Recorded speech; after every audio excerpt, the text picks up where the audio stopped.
I am the true grapevine, and my Father is the gardener. He cuts off every branch of mine that doesn't produce fruit, and he prunes the branches that do bear fruit, so they will produce even more. You have already been pruned and purified by the message I have given you. Remain in me, and I will remain in you. For a branch cannot produce fruit if it is severed from the vine, and you cannot be fruitful unless you remain in me. Yes, I am the vine, you are the branches. Those who remain in me and I in them will produce much fruit, for apart from me you can do nothing. Anyone who does not remain in me is thrown away like a useless branch and withers. Such branches are gathered into a pile to be burned. But if you remain in me and my words remain in you, you may ask for anything you want and it will be granted. When you produce much fruit, you are my true disciples. This brings great glory to my Father. John 15, 1 through 8.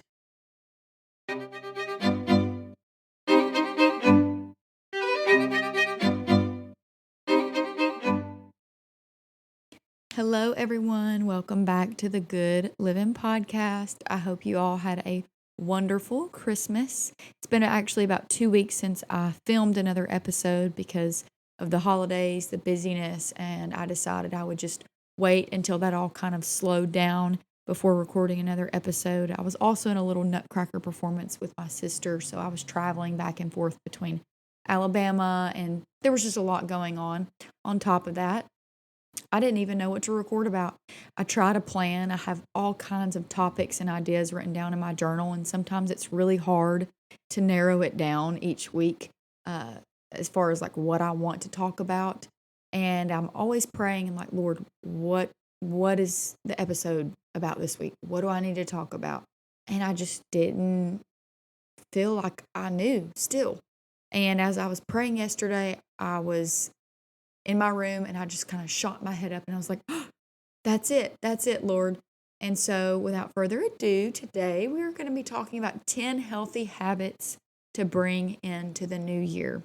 Whether these are habits that you already have or habits that you want to start. Now, some of these I have already started in my life and have seen a lot of growth, a lot of benefits from them, a lot of fruit. So I want to carry them into the new year. And a few of these on the list, I have yet to, I don't want to say master, but I have definitely yet to be disciplined or consistent in these areas. And I really want to do a better job of that in 2026. And so I'm just going to kind of jump right into this list. Some of these will have a few subcategories, but just track with me. And also, I just want to preface this by saying, you do not have to do these things, obviously. These are definitely suggestions. Again, these are things that I have practiced in my life, some of these, and I have seen benefits from them. And so if you're like, hey, I would like to try that, then just try it. And then if you're like, oh, I don't want to try that one, well, then don't try it. You can also take things from this list and work them around what fits your lifestyle best, especially, if you're married with kids, or if you're married and don't have kids, or if you're single, whatever stage of life you're in, kind of take these and curate them to fit what works best for you. Alrighty, so here we go. These are in no particular order. These were just the way that I wrote them down when I was taking notes. So the first one I have is, and this is something that I did throughout my entire childhood, I would say. Didn't do it near as much when I became a teenager, but we practice it. Cody and I and our family practices this and has since we got married, and it is eating dinner together as a family at home, at the table. We clean up together afterwards. We have done this, like I said, since we got married, and we seldom eat out. I mean, we do eat out, I would say 2 to 3 times a month on average, but the majority of our meals are eaten at home. I know that not everybody is at home as often. I know lots of people work. I know that schedules look different, but I highly encourage you to at least, if not, just have one meal, one dinner a week at home. Have the kids set the table, plan the little meal out. And we've actually been lighting candles, and I've really enjoyed that. That may just be a woman thing, but like the ambiance or whatever you want to call it. I've really liked having the candles, but we eat together, and I will say I probably do more of the cleaning, but that's because I prefer it that way. But Cody helps. Benjamin puts his dishes in the sink and, picks up anything that he's left in the floor. And little Alora just gets to tag along in her little seat. But it's been wonderful. It's a great time to connect. It's a great time to disconnect from the phones and all those other things and just talk about your day and just be present with each other. So that is number one. Number two, keeping cell phones out of the bedroom, especially at night. If I ever bring my cell phone in my bedroom and sit in my bed with it, I will scroll 10 times out of 10 times. I will fail that test every single time. I've tried it. It doesn't work for me. I just don't even bring it in our room. Cody does bring it in our room, but not by the bed. He puts it on the opposite side of the room on the charger because that is his current alarm. We're going to be getting an alarm clock. That has actually been great for him because it's in a place of inconvenience. But other than that, we do not bring cell phones in the bedroom. If we ever do, we are always caught scrolling and doom scrolling, as we like to call it. So keeping them out of the bedroom just helps you to guarantee a higher chance of better sleep, getting in bed on time, all of those things. You all know what that's like. I'm pretty sure we all have sat on our phones in our bedroom and scrolled and scrolled and scrolled.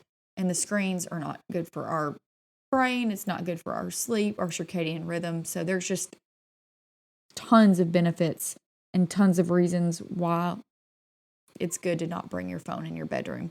I keep mine in the kitchen, and that way when I also wake up, I'm not obviously able to grab it, which thankfully I'm a stay-at-home mom, so I just let my body naturally wake me up, or when Benjamin likes to join me in the bed in the morning. So, number 3. This is a morning routine / nighttime routine, establishing those. I am a routine person. I like to do the same things every night before bed and every morning when I wake up. And it may not always happen at a specific time per se, but those things are going to happen. And I'm just going to give an example of things that I do for my morning and nighttime routine. So, like when I get up in the mornings, I like to start off with a prayer. I don't always get to hop right into that intense Bible reading, although that's something I'm wanting to work on. But I always like to start off the day with prayer and acknowledging the Lord. And if Benjamin has already joined me in the room, we just do it together. So I involve the kids in it and just make it a family affair. And then I open the curtains to let the natural light in. I do not turn on the big light. I cannot stand using any of our big lights in the house. I love natural light. So I open the curtains, I pull the covers down and let the bed air out instead of making it up immediately. And then I will go in the bathroom and I gua sha. This may be more of a girly term, but it's like one of those, basically like a stone. You don't even have to have that, but I use that and roll it all over my face and basically activate my lymphatic system, and it takes all the puffiness out, helps wake me up. And then I brush my teeth and I tongue scrape. And this is great. If you have not ever tongue scraped, this is your sign. Go do it. It is awesome. And I put on, moisturizer, maybe brush my hair, simple little things. And then we proceed into the rest of our day, breakfast. I also like to stretch in the mornings. So that's kind of my morning routine. It doesn't always happen like that, but it's pretty standard, pretty set that way. And then at night, my nighttime routine it's actually funny. Cody did not have nighttime routines. And then when we got married, he was always like, you give me all these tasks, because I'm definitely a task person, task oriented. And we just kind of took those tasks and turned it into a nighttime routine. That way it became more natural to him, and it was kind of like he was able to have a little list to follow. And I know that may sound ridiculous, but it really worked for us because he would do those things while I would do like my skincare at night because he doesn't have a skincare routine. So he would turn on the diffusers, fix waters, and he reads the Bible at night. And so he would do those little things, help putting the kids to bed. We usually tag team that. But my nighttime routine is, it doesn't matter. And this is because I've done the nighttime routine more consistently than the morning time because I'm also more of a night owl. But it doesn't matter if it's 3 a.m., whatever time, even if I've fallen asleep, if there are things that I have not finished or done, I will not go into that deep state of sleep until they're finished. And I have literally woken myself up. Say if I fell asleep in makeup, I will wake up at some point to clean it off. It's just, it doesn't matter how tired I am. I will always wake up to do that, to brush my teeth, to get my water.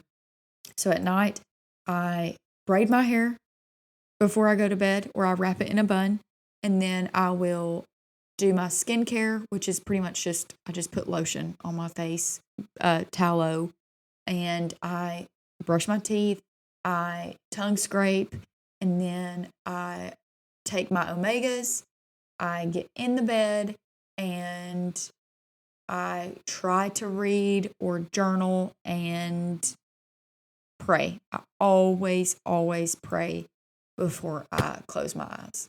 And that is my nighttime routine. So those are just a few little things that you could start trying out if you're wanting to kind of establish a routine if you don't have one.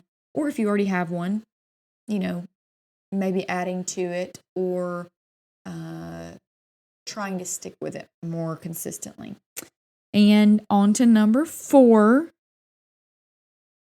This is something that Cody and I are wanting to establish and have not done very consistently or successfully, is practicing a Sabbath. Now, this is not going to church on a Sunday. This is just practicing a day of intentional rest and maybe even incorporating fasting and refraining from all these extra things and all of these materialistic things, all of these things that are like entertainment. And not that we want to have like a bad, boring day, but just exercising self-control and really leaning into rest in every way that we can. And honestly, it's something we have to study more to have a better understanding, but it's something that we've been really wanting to do. And, practicing a Sabbath is obviously very biblical. It was done in Genesis by God. On the 7th day, he rested from all of work. And I know that there are blessings tied to practicing a Sabbath. And I mean, we all need rest and not sitting on our phone, scrolling on the couch, taking a nap, eating chips, but intentional rest. And that's really kind of what we're trying to study more, have a better understanding of, is like, what does intentional rest look like? So that is a big one on the list for 2026, and I'm actually really excited about it. I know that with our culture, especially in the West, it's go, go, go, go, go, busy, busy, busy, busy. So it's going to be a challenge in some ways to establish this, but we look forward to starting it. And so if you're thinking about it, let me know, maybe comment, or if you know me, just tell me, and maybe we can keep each other accountable or encourage each other through it. So I'd love to hear y'all's feedback on that. Another one, and I kind of mentioned this with practicing the Sabbath, was also fasting much more regularly. Everybody, I'm sure, does the beginning of the year fasts, or when the church calls a corporate fast, we participate in those. But I know in the early church, they fasted twice a week. And Cody and I have done this periodically, but never consistently. Like, we'll do it like 1 or 2 weeks, and then we'll forget. And then it's because it hasn't become ingrained in us, because we haven't, remained disciplined in that area. So we want to start fasting at least to start out realistically 1 day a week. I know that, like I said, in the early church, it was typically on Wednesdays and Fridays.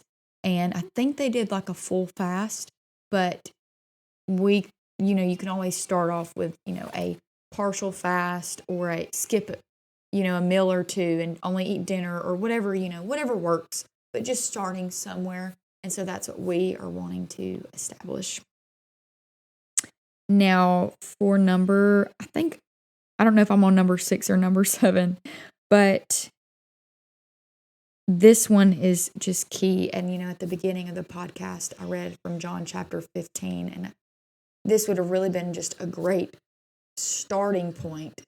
But starting your day with intentional time of prayer, declarations, devotion, and spending time with the Lord, whether it be 5 minutes, 15 minutes, 30 minutes, an hour, whatever time you have.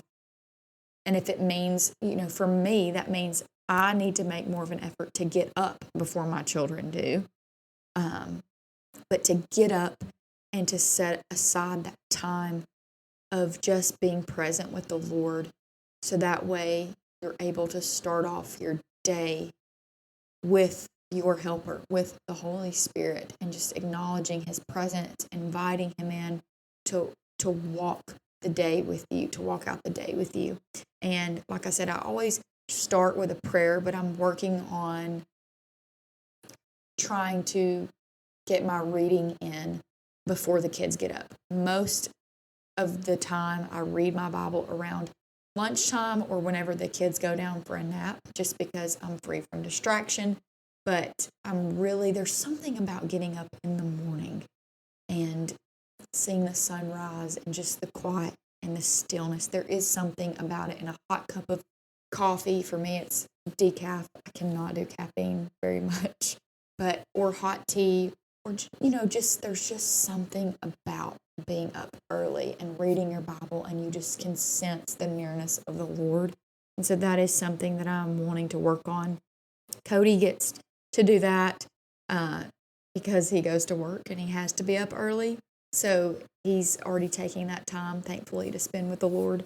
But it's definitely an area that I am wanting to work on, and just getting up before the kids and taking that time, because I know that I will not regret it.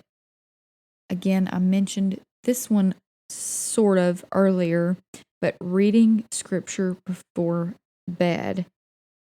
Cody started doing this every night, which I typically always pray before bed, or I try to read or journal, like I said, but it's usually like individual to me and private to me. But Cody has been doing this for about a year now, maybe not exactly, but close to it, reading scripture every night over our family out loud before bed. It's not typically always with the kids, because they go to bed way earlier than we do, and we do read with them as well. But he'll read Deuteronomy 28 has been the one that the Lord laid on his heart.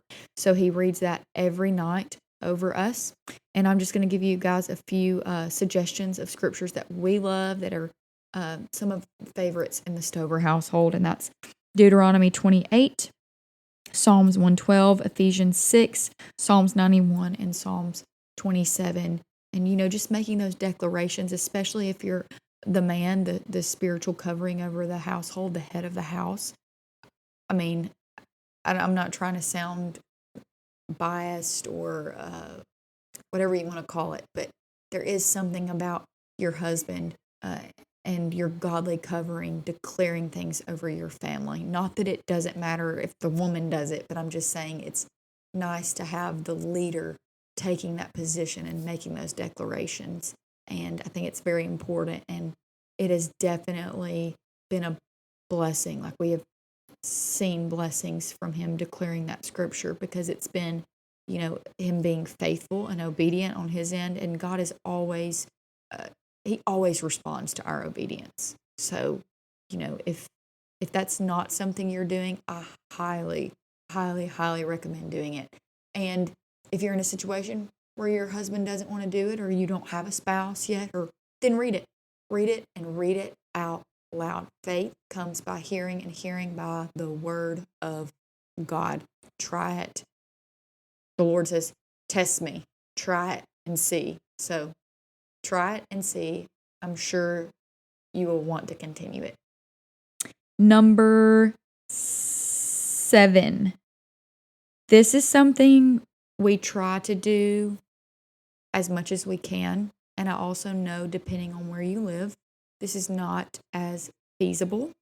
When we lived in West Tennessee, it was definitely, it was actually more feasible than you would think, but sometimes the quality is not as good. And that is sourcing food locally, whether it be your meat, your dairy, your produce. Again, we're in the Knoxville area, so we have a lot more options than we used to, but there are lots of farmers markets, and then finding farmers that have beef where you can get either like order half cows or quarter cows, and you can go in and split the cost with other people, or we do raw milk, and so we found a way to source that locally. And then our produce, there's a great grocery store in Knoxville that we love called Three Rivers Market, and I just feel like I'm in paradise when I go in there because everything is just so fresh, and the avocados aren't as hard as a rock, and they're wonderful, and the fruit's great, and the cheese, and it's just so refreshing. But if you can, source your food locally. It's healthier, it's better quality, and you're supporting local farmers, local families, not these big corporations that really don't care about you and don't care about your health. And so find and research, look around, ask around. Facebook is a great tool. There are tons of pages, tons of resources and places where you can find these things. The farm stands are a really big hit right now and very popular. You can get honey and bread and baked goods. Like, who doesn't want a baked good, at the end of somebody's driveway that they literally just curated with love? And it's also usually, I don't want to say it's always cheaper, but a lot of times it is cheaper than what you would think, because these people don't have to make it on this massive scale, and they just do what they want and make how much they want. And when they're out of it, they're out of it. And it's awesome. I went to one in Dyersburg when I went and visited, and I stocked up on honey, and I think she had cinnamon rolls, and I'm a bread fiend, so anything bread and you've got me. So try to source stuff locally and family owned. You will not regret it. I know that it seems like it has a higher price tag, but, and this is for another podcast, but when you weigh out the pros and the cons, the pros win every time. And it may look like a bigger investment up front, but overall, it's worth it when it comes to your health and having a healthy life, and when it comes to longevity and stewarding our bodies and all the things. So if you're not doing it, just start somewhere. Maybe with your beef or with your fruit. When you see the local farmers market has, peaches or whatever, I guarantee you the peaches at the local farmers market are better than the ones you're going to get at Walmart, for sure. So just start somewhere. Number 8, daily movements and getting outside. It's really easy to get, the get outside part is really easy in the warmer months. I do not like being cold, so I have struggled with that during the colder season. But when it is warm, you will catch me outside doing my at least 20 minutes a day, but definitely longer because Benjamin thrives outside. Children thrive outside. But getting that vitamin D, getting that sunlight, moving, stretching. I've been doing this thing where I'm just trying to stretch in the mornings before I even get out of bed. And I feel so much more relaxed, but also more awake when I get out of the bed. And it's wonderful. And obviously, in our culture, we tend to be much more sedentary. So get up and move around, especially if you work at like a desk or an office job. I know a lot of people have done the walking pads and they track their steps, but literally just walking.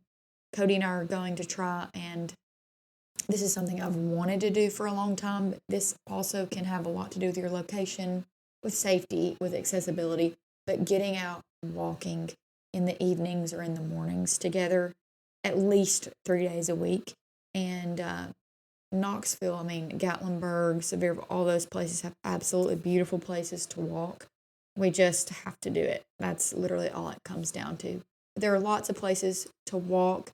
And so, if you have a long driveway or if you live in a neighborhood, get out with your spouse, make it a family affair, put the kids in the wagon or in the stroller, or take the dog out, whatever it is you got going on. Just get outside and walk for 20 minutes or so. And that, I mean, if you're not going to the gym, trust me, that's fine if you're walking. So, but if you have a gym membership or anything like that, keep doing that. Start in the gym. I know a lot of people always, and I've definitely hopped on the bandwagon. I'm going to get my gym membership and go to the gym. Right now, for me with the 2 kids, it's not very possible because I don't have anybody to watch them here while Cody is at work. And I don't necessarily trust the daycares at some of the gyms. And so I'm going to have to just make it work at home. And that for me practically looks like stretching and just standing and walking around all day instead of sitting.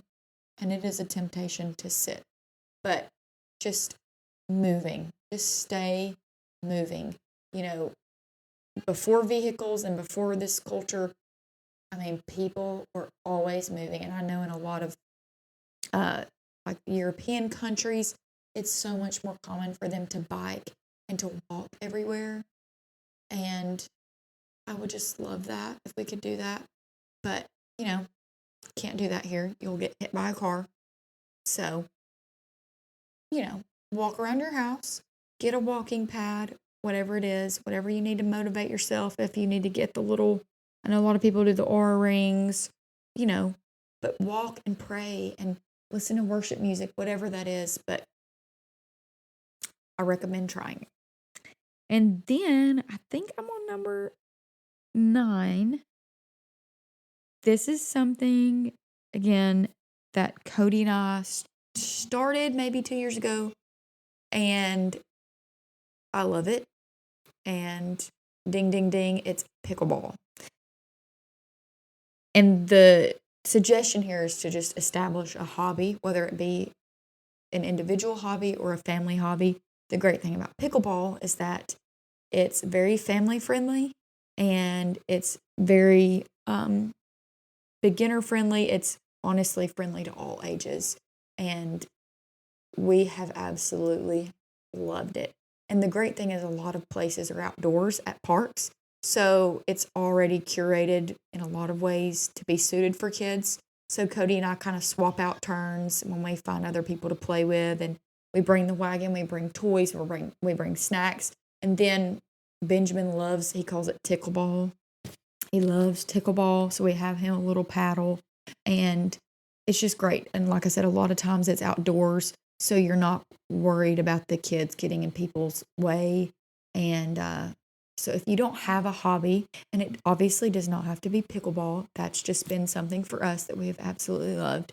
But if it's painting or movie nights, or, well, I wouldn't consider movies a hobby, but maybe painting or a craft night, or if it's flag football or ultimate frisbee, or some people love golf, whatever it is, if it's something that your family is drawn to or that you're drawn to, just try it out. Or if it's even working out together or dance or singing and writing music and playing together, playing songs together, whatever that is, establish a hobby with your family and try it out and, just see where it goes.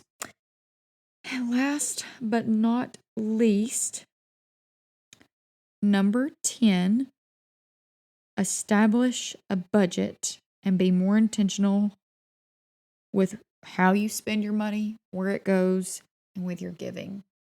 And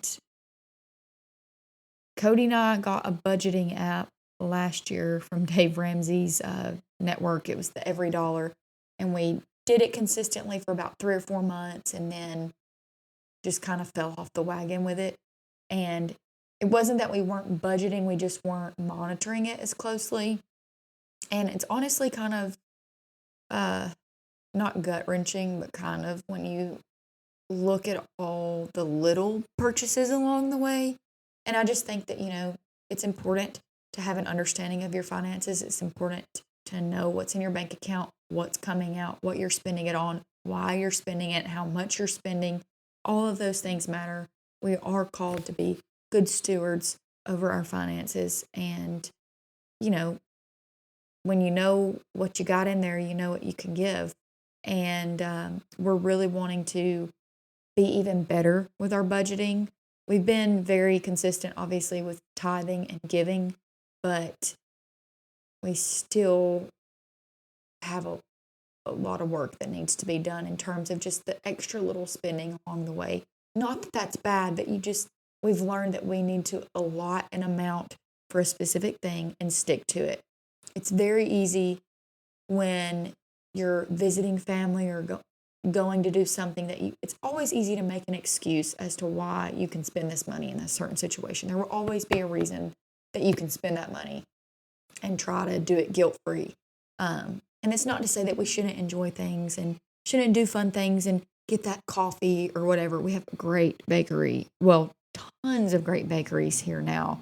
And so, I've definitely already visited those a few times. But when you budget and set it aside, then you don't have to wonder if you're going to have enough in the account for the other things like bills, things like that. So establish a budget, talk about money with your spouse, or again, if you're not married, have an understanding of what's in the account. Don't just flippantly spend, but tell your money where to go. Be a good steward. Don't bury your talents in the ground like the wicked servant did. Make investments, spend wisely, and don't let it control you. So we're definitely working on that, but I just feel like when we establish a strong, healthy budget, you're going to be able to give more because you're going to stop spending in all those little areas that you haven't been paying attention to. Like the gas station stops where you get a $4 bottle of Coke or a $4 energy drink, which we don't drink that, but still, I know, or, just the little stop for the coffees. Those little things add up. And when you're able to kind of analyze your finances, then you're going to have a better understanding of what you have to give and can probably end up giving more than what you have been giving. And if you're not tithing or giving, start there. Start there. We have always given and tithed even when it didn't seem like we had enough. And every time the Lord has come through. Every single time. When we even moved to Knoxville, it was definitely more of a stretch financially because the cost of living is higher here. And we have never lacked, and God has always met every single need. And not just the need, but the wants. Something I've always done is just been like, Lord, I want this thing. And I'm not kidding you. When I've had phone calls from like my sister or my mom or just somebody, and they're like, hey, I have this thing. Do you want it? And I'm like, no way. And I'm going to share this story real quick because my sister was Lainey. She was talking to me about that. She was like, oh my goodness, Michaela, you just always get these things. And I was like, Lainey, I ask the Lord for these things. I tell the Lord, like, hey, I want this appliance for my kitchen, or, just something that I know that I would utilize, but it maybe costs a little extra and I don't have the extra to spend on it. Like a pressure cooker or a crock pot or, a blender. And she was like, okay, well, I'm going to ask the Lord. She had just moved into her house. I hadn't just moved in, had been there for a few months. And, if you're a woman, and men like this too, but you like to decorate. You want your house to be comforting and cozy and all the things. And I was like, Lainey, ask the Lord for those things. They had just, like I said, spent all this money on buying a house, and that ain't cheap, along with, repairs that are tied into it and insurance and she's like, okay, Lord, I want a coffee table and 2 side tables and a little buffet table. I just want some little tables for the house. I think literally the next day my aunt texted her and was like, hey, I have these tables, this coffee table, these 2 side tables, and this buffet table. Do you want it? And she was like, oh my goodness, yes. And let me just tell you, they fit in her space so beautifully. It's just beautiful. And I'm like, the Lord cares about those things. So if you want things, I'm not saying just be like, Lord, I want a brand new truck and house, but you don't take care of the one you got. I'm not saying just go ask for things all the time. But if it's desires of your heart, if they fit, and I'm not trying to put all these like constraints on, like, you can't ask God for that. But I'm just saying, don't be materialistically consumed in your asking. That's what I'm trying to say. But if there are things that you long for and that you want that on paper you can't afford, and it can be a house and a vehicle. God also blesses us with a vehicle. So, ask the Lord. And when you ask Him with a sincere heart and trusting in Him as your Father, He will come through because He always has for us. So that's actually all 10. I think I'm going to add a little last one in there. I know I said 10, but bonus number 11, practicing intentional silence. I actually saw a woman post a video about this the other day, that she and her family sit around an hour before bed together and they read, or the kids journal or draw, whatever it is, but they sit in silence together as a family. And when I saw that, I was like, oh my goodness. You can just tell that there's got to be so many benefits, because you're not on your phone, you're not doing a high sensory activity, you're not stimulating your brain too much before bed. So there are lots of reasons that I would think that would be beneficial. But I was like, okay, I want to do that. An hour may not be feasible for everyone, definitely not even us. And also, I don't know how many days a week they did it, but I think even if you just do it one day a week, I think that it would be transformational. So that's something that Cody and I want to start doing with our children this year. And maybe honestly, just kind of putting them to bed and us doing that together since they're so little. But just doing it an hour before bed. And like I said, it keeps you off your phone. It keeps you, you're engaged and you're present with one another, but you're not having to fill it with words. And I think that also, kind of takes some self-control, and who knows, maybe it'll make you more sleepy and more apt to just fall asleep very easily if you struggle with that. So that is the entire list that I have. If, like I said, if these things, you're like, that ain't going to work for me, or I don't really relate to that, find the things that work for you. Find the things that, do the things that have been pressing on your heart that you've just been holding off on. Whatever those things are, pick a few and stick with it and see what happens, see how it works for you. And I just want to give a few practical tips or ways to help maintain these things, because everybody knows we get so hyped about the new year and we stay with something for like a week, and then within a week or a month we're like already not doing it anymore, and sometimes even 3 months. And it's like, okay, Lord, I want to do this. And so just some practical ways to maintain these things is, first and foremost, prayer. I know that sounds so cliche, but prayer. It says pray in the Spirit at all times and on every occasion. Pray. Pray, pray, pray, pray, pray. Ask the Lord for help. Ask the Lord for wisdom. Ask Him for strength. Live by the Spirit's power. I have to constantly remind myself of that all the time. Like, I need help. I cannot do this on my own. So pray and seek the Lord and be dependent on Him and on His strength to empower you. His grace is very empowering. So remember that His grace empowers us to move forward. Another one is obviously just avoiding laziness. Make things inconvenient to you that cause laziness, like the phone, the tablet, the gaming system, whatever that crutch is for you. Make it inconvenient so that way you are way less likely to just fall into that trap. That's why I have to make my cell phone inconvenient. And I've kind of had to tell myself, if I sit down on the couch, I'm going to start scrolling. So if I'm going to ever scroll, I try to make myself stand up in the kitchen where it's also colder in that part of the house, and I do not like being cold. So if I'm going to scroll, I'm going to scroll in here for just a second. And trust me, within a few seconds, I'm like, ooh, okay, I don't want to do this. And I'll just put my phone down. But if I sit on that couch, it's a done deal. So make those things inconvenient or inaccessible. Put it away.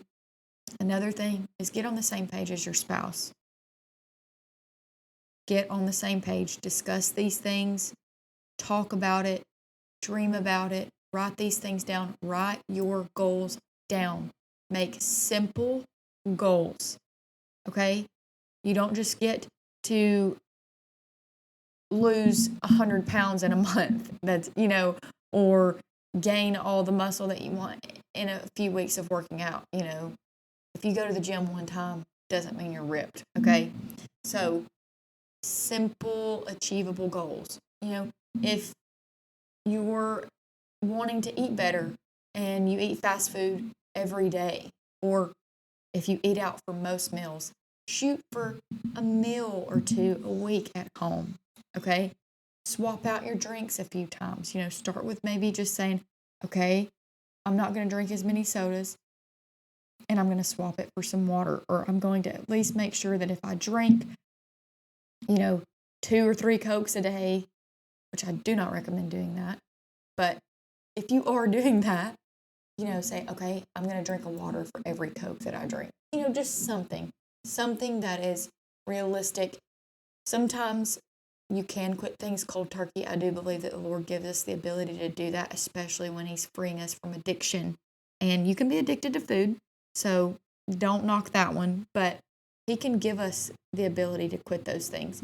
But again, a lot of times when you just try to cut things out that you've done, I like to shop. And so I had to, instead of saying I'm just never going to shop, I'm just going to cut off all materialistic things. I was just like, no, I don't have to do that. I just don't need to let it control me. And I just need to be more intentional and specific about how I shop and where I shop and how much I spend. And just, like I said, be more particular and disciplined about it. So, and ease yourself off. Wean yourself off the caffeine if you're addicted to coffee and sodas or whatever that looks like. But get on the same page as your spouse. Talk about it with them. Make your goals plain and clear and simple. And like I said earlier, you're empowered by His grace. So how we start matters and how we finish matters.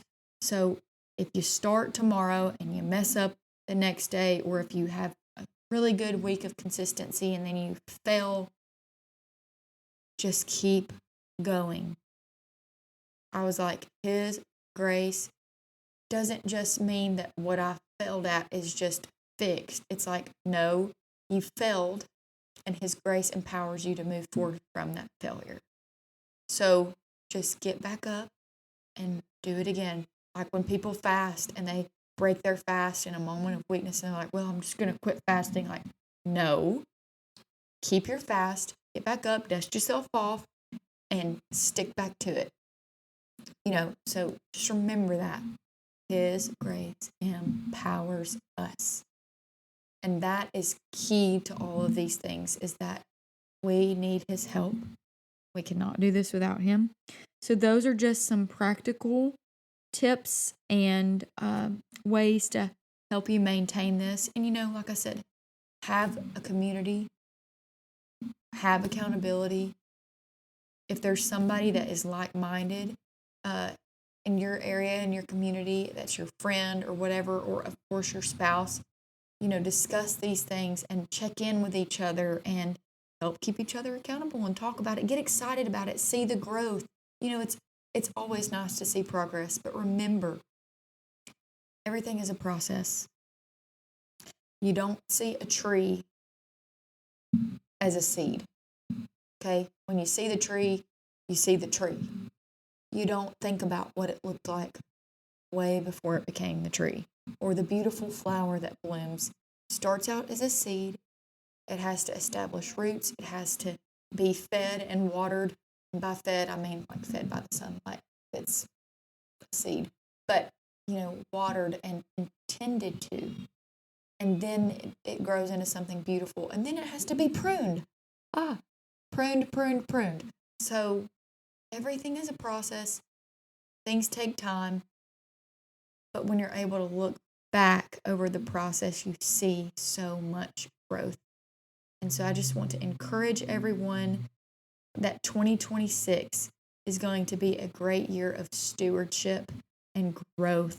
God calls us to be faithful stewards over our physical, mental, and spiritual health, over our finances, our relationships, over every area of life. And we can do this. You can do this. And so I just pray blessings over your 2026. See you guys next week.